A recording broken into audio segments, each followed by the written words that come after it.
আসসালামু আলাইকুম। হঠাৎ কোমর ব্যথা। এই কোমর ব্যথা হচ্ছে কেন? এই কোমর ব্যথা হয় বিভিন্ন রোগের কারণে।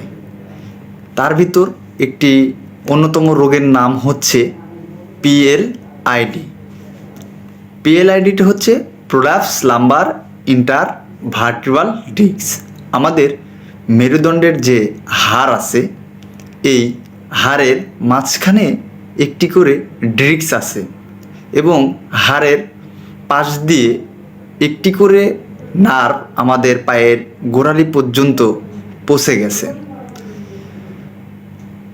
এই মেরুদণ্ড হাড়ের মাঝখানে যে ডিস্ক আছে, এই ডিস্কটা যদি কোনো কারণে হাড়ের মাঝখান থেকে বের হয়ে আসে, তখন আমাদের সেই ডিস্কের উপরে চাপ প্রয়োগ করে, তখন আমরা কোমর ব্যথা অনুভব করি।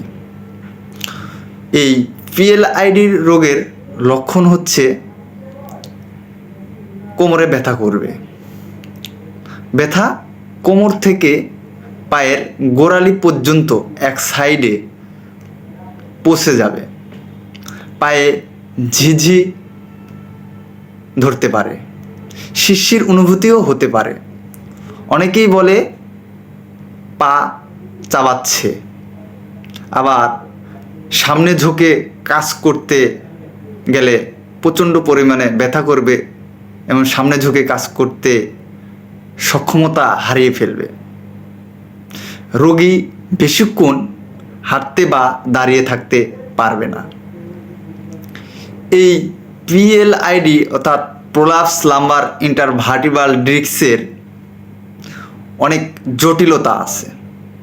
বিশেষ করে যখন এই পিএলআইডি হয়ে থাকে এবং এটা মারাত্মক পর্যায়ে চলে যায়, তখন দেখা যায় রোগীর প্রস্রাব পায়খানা একেবারেই বন্ধ হয়ে যায়। আবার দেখা যায় অনেক রোগী প্রস্রাব পায়খানা বেগটা ধরে রাখতে পারে না। এটা হচ্ছে পিএলআইডির একটি মারাত্মক লক্ষণ। এই পিএলআইডির চিকিৎসা আমরা বিশেষ করে ফিজিওথেরাপি হিসাবে গ্রহণ করে থাকি। এটার জন্য অ্যাপ্রোপ্রিয়েট চিকিৎসা ফিজিওথেরাপি এবং 21 দিন লাগারে, এই পিএলআইডি রোগী 21 দিন লাগারে বেডে শুয়ে থাকতে হবে। কোনো ঝুঁকিপূর্ণ কাজ করা যাবে না। যদি তার শরীরের ওজন বেশি থাকে, ওজন কমাতে হবে। আমরা এ পর্যন্ত আজকে পিএলআইডির রোগ সম্পর্কে কিছু প্রাথমিক ধারণা দিলাম। নেক্সট ভিডিওতে আপনাদেরকে আমি আরও ডিজিজ নিয়ে আলোচনা করে দেখাবো এবং ডিজিজ নিয়ে আলোচনা করব।